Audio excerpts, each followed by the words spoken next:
गुरु चेला की कहानी बाय मुकेश कुमार। एक गुरु और शिष्य जंगल में होते हुए अपने गांव जा रहे होते हैं।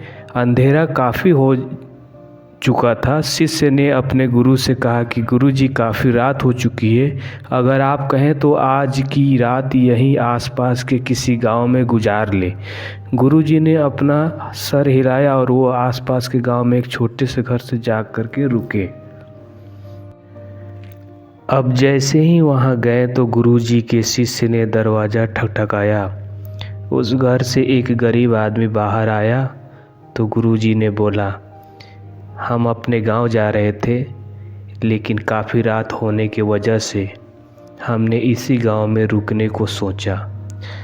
क्या हम आज रात आपके यहाँ रुक सकते हैं? गरीब आदमी बोला, हाँ क्यों नहीं, आप दोनों अंदर आ जाइए। अब जैसे ही गुरुजी अंदर गए, उन्होंने देखा कि उस आदमी के घर में बहुत ज़्यादा गरीबी थी। गुरुजी ने उससे पूछा कि आप काम क्या करते हो? वह गरीब आदमी बोला कि मेरे पास बहुत सारी ज़मीन है। तो गुरुजी ने बोला, अगर तुम्हारे पास बहुत सारी ज़मीन है तो इस तरह से क्यों रह रहे हो?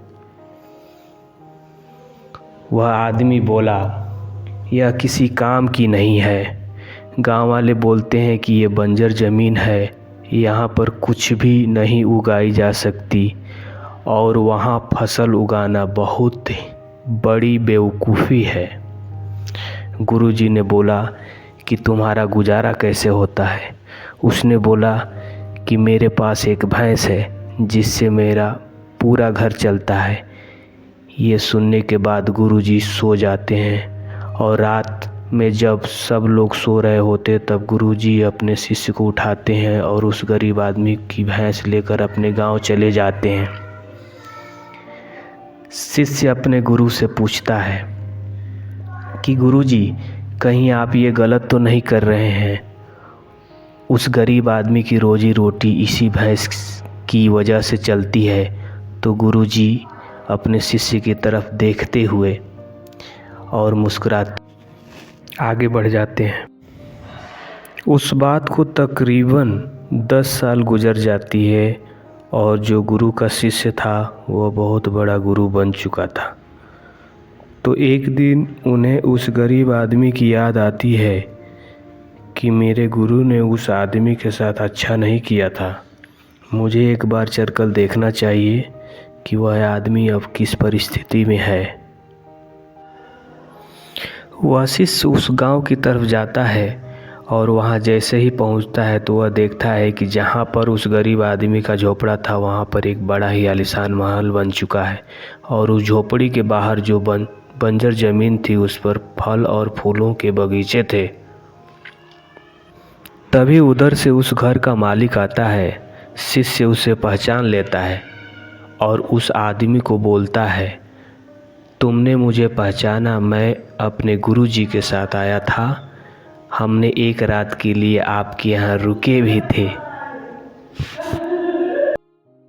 वह आदमी उसे पहचान लेता है और बोलता है कि उस रात में आप कहाँ चले गए थे? और उस रात के बाद ही मेरी भैंस कहीं चली गई थी। मेरे पास कोई रास्ता नहीं था और मैंने अपने ज़मीन पर मेहनत की और फसल निकल आई और आज मैं इस गांव का सबसे बड़ा और सबसे अमीर आदमी बन चुका हूँ। ये सुनने के बाद शिष्य की आंखों में अपने गुरुजी के लिए आंसू आ गए और उसे ये बात अब समझ आई और वो रोने लगा।